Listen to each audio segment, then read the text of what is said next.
So మనకి NIC national income committee 1949 August 4న ఏర్పడైంది. దీని చైర్మన్ పిసి మహల్నోబిస్. దీంతోపాటు దాంట్లో ఉండే మిగతా ఇద్దరు సభ్యులు doctor VKRV Rao, doctor Gadgil. So Kuznets, Dixon, జియాన్ శ్రీ మనకి దీంట్లో సలహాదారులుగా ఉండేవారు. మనం ఈ ఎన్ఐసిని మనం హై పవర్డ్ కమిటీ అంటాము.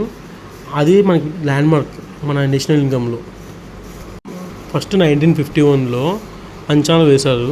మళ్ళీ లాస్ట్గా 1954లో ఎన్ఐసి అంచనాలు వేసింది. 1948-49గా బేస్ ఇయర్గా తీసుకున్నాం మనం. 1948-49గా బేస్ ఇయర్గా తీసుకున్నాం. Very important. 1948-49గా మనం బేస్ ఇయర్ని తీసుకున్నాము. 1950-51లో అగ్రికల్చర్, ఫారెస్ట్, ఫిషరీస్ నుంచి, పశుపోషణ నుంచి మనకు సగం ఆదాయం వస్తుందని అర్థమైంది. తర్వాత మైనింగ్, కన్స్ట్రక్షన్, హ్యాండ్ క్రాఫ్ట్ నుంచి 1/6 వస్తుంది. తర్వాత కామర్స్, ట్రాన్స్పోర్ట్, కమ్యూనికేషన్ నుంచి 1/6, అడ్మినిస్ట్రేషన్, సర్వీసెస్, ప్రాపర్టీస్ నుంచి 15%, ప్రభుత్వ రంగ ఉత్పత్తుల నుంచి 7.6 వస్తుంది. దాన్ని మనం 10%గా కన్సిడర్ చేయాలి.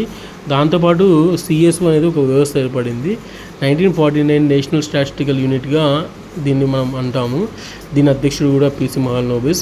ఢిల్లీలో 1951లో ఇది కేంద్రంగా ఏర్పడింది.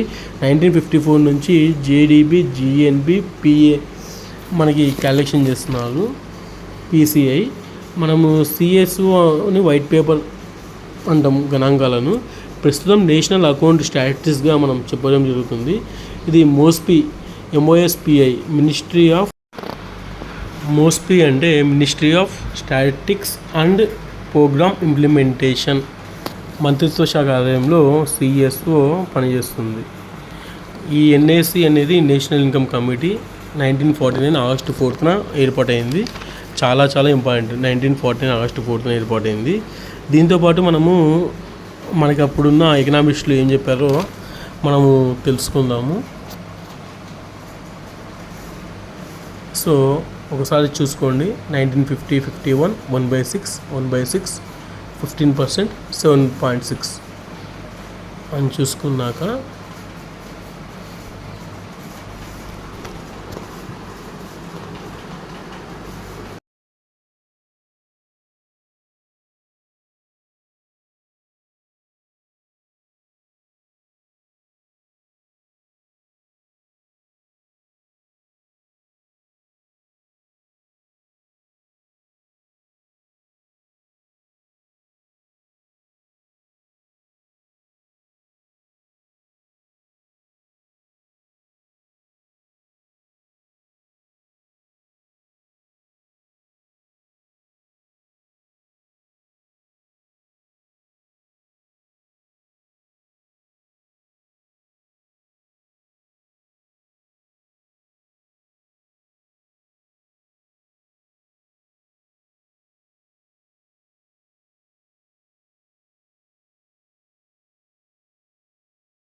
నేషనల్ ఇన్కంలో మనకి మార్షల్ ఏం చెప్పారంటే, ఒక దేశంలో శ్రమ, మూలధనం, భౌతిక, అభౌతికనే నేషనల్ ఇన్కమ్ అని చెప్పారు.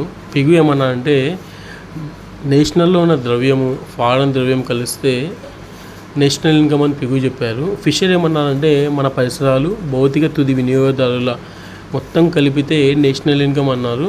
కుజినెస్ ఏమన్నారంటే లాస్ట్గా ప్రొడ్యూస్ అయిన నికర మరియు క్యాపిటల్ వాల్యూసే అని చెప్పారు. సిఎస్ఓ 2 సార్లు లెక్కించకుండా ఒకేసారి వచ్చిన వేతనము, బాటకము, వడ్డీ అని చెప్పింది. జిఆర్ఇక్స్ ఏమన్నారంటే నికర సామాజిక ఉత్పత్తి విలువ, సమాజంలో సభ్యుల యొక్క ఆదాయాలే నేషనల్ ఇన్కమ్ అని చెప్పారు. జేమ్కిన్స్ ఏమన్నారంటే అంతిమ వస్తు సేవల విలువ అనేది వేతనాలు, బాటకం, వడ్డీ, లాభంకి సమానం అవుతుందని చెప్పారు.